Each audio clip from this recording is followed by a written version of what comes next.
the first 2 doses of Pfizer at least 6 months ago, you do qualify. So head down south. Booster shots are also being given at the UOG Calvo Fieldhouse from 11 a.m. till 5 p.m. What you want to do for the UOG booster shots is go to tinyurl.com/vaxguam. That's tinyurl.com/vaxguam, and you can book a appointment. The guard will really take care of you. Trust me, everybody. They really have got this thing figured out. So make an appointment. It is the easier thing. You get in, you get out, you get on with the rest of your day. All right, and now let's get on with the rest of our day weather-wise. As Jason Salas joins Paul Stanko for the National Weather Service for Work Week Weather, brought to you on this Monday by Docomo Pacific.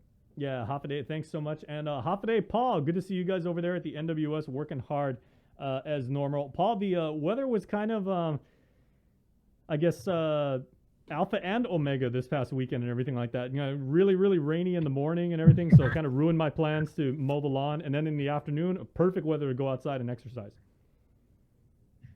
Yeah, sort of got a little everything in the past week, and there's going to be more wet season to come this week. All right, so what have you got for us? I got your slides all queued up, so we're ready to roll. Okay, well, it's going to look a lot better for the next few hours.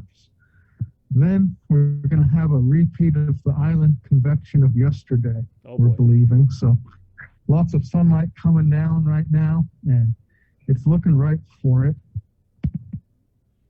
So the afternoon is going to be thundery. And then for starting tonight and tomorrow, we have a trough of the trade winds moving in. That's going to bring some more rain and showers. Now, those are not island related, so it's going to hit everyone, Guam, Rototina, and Saipan, whereas the island-related convection is going to focus mainly on us. So that seems like a fairly large trough, Paul, because if you said it goes over the entire Marianas, that's maybe like a span of, 130 miles or so from tip to tip? Yeah. Let me see if I can show you our satellite image real quick, if this will display here. I guess I can't flip my camera on Zoom. Oh, just try. Yeah, or there you go. That'll work too. So here's Guam, and here's Saipan right here. And this big area of clouds is the trough that's going to head. So it's actually significantly bigger than just the Marianas. Mm.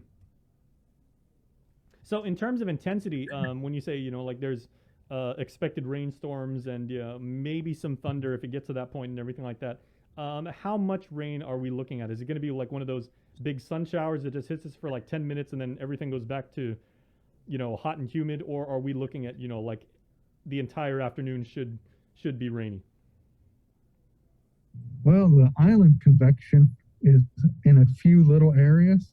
It could dump a lot of rain, 2 or 3 inches, pretty easy. It's only going to be in a few areas, though. If you're not in one of those areas, you'll just think, well, it's a little bit cloudy. Mm-hmm. Are we expecting possible flooding conditions for our friends like down in the low-lying areas, like the lower sides of mountains, like down in the south? That'd be possible, especially if the island convection sets up in the southern half of the island. And until it sets up, you don't know exactly where it's going to happen. Okay.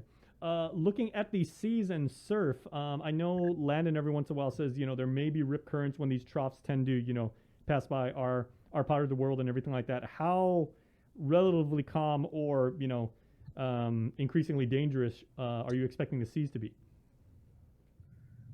Well, the seas are not looking like a big deal because there's not a whole lot of wind with this trough. And we're still going to have a moderate risk of rip currents, but just moderate. It's not going to go high and way up into the hazardous surf range.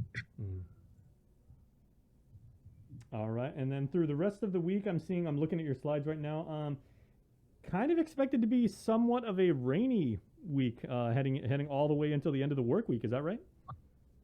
Yes, with that big trough getting ready to move toward us. I mean, you saw a bit of how big the clouds were, and there's quite a bit of rain under that. All right, man. Well, troughs certainly are nothing to take lightly. This is one of many ways that Mother Nature can manifest herself and, potentially bring nasty weather our way. Trough is also one of those words that if you spell it right in Scrabble, you get like a triple word score, and you wind up blowing everybody off because everyone can say it, no one can spell it right. That's right. Because you start to think, doesn't that have an F in it? How many Fs? No. Well, you could always fudge that and get away with it. But well, Paul, we appreciate you and your colleagues there at the NWS always hustling for us and everything like that. And thanks for the information. We appreciate it. You bet. And tropical cyclones are taking a vacation this week. Yay! Hey, that's good news. way to end on a positive note. So thanks so much, Paul. You bet, Jason. Have a great day. All right, likewise, man. Paul Stanko and his crew at the National Weather Service. Please stay tuned, everybody. We are talking about the local employment assistance program, something that you need to know if you are in the private sector. We got some learned experts from our island's private sector, and they are coming up to discuss this next. See what's on TV tonight with schedules, network news and notes, local promotions and giveaways on KYM Communications social media pages. Like and follow us on Facebook or Instagram now for all the latest and never miss out. Catch SportsLink on the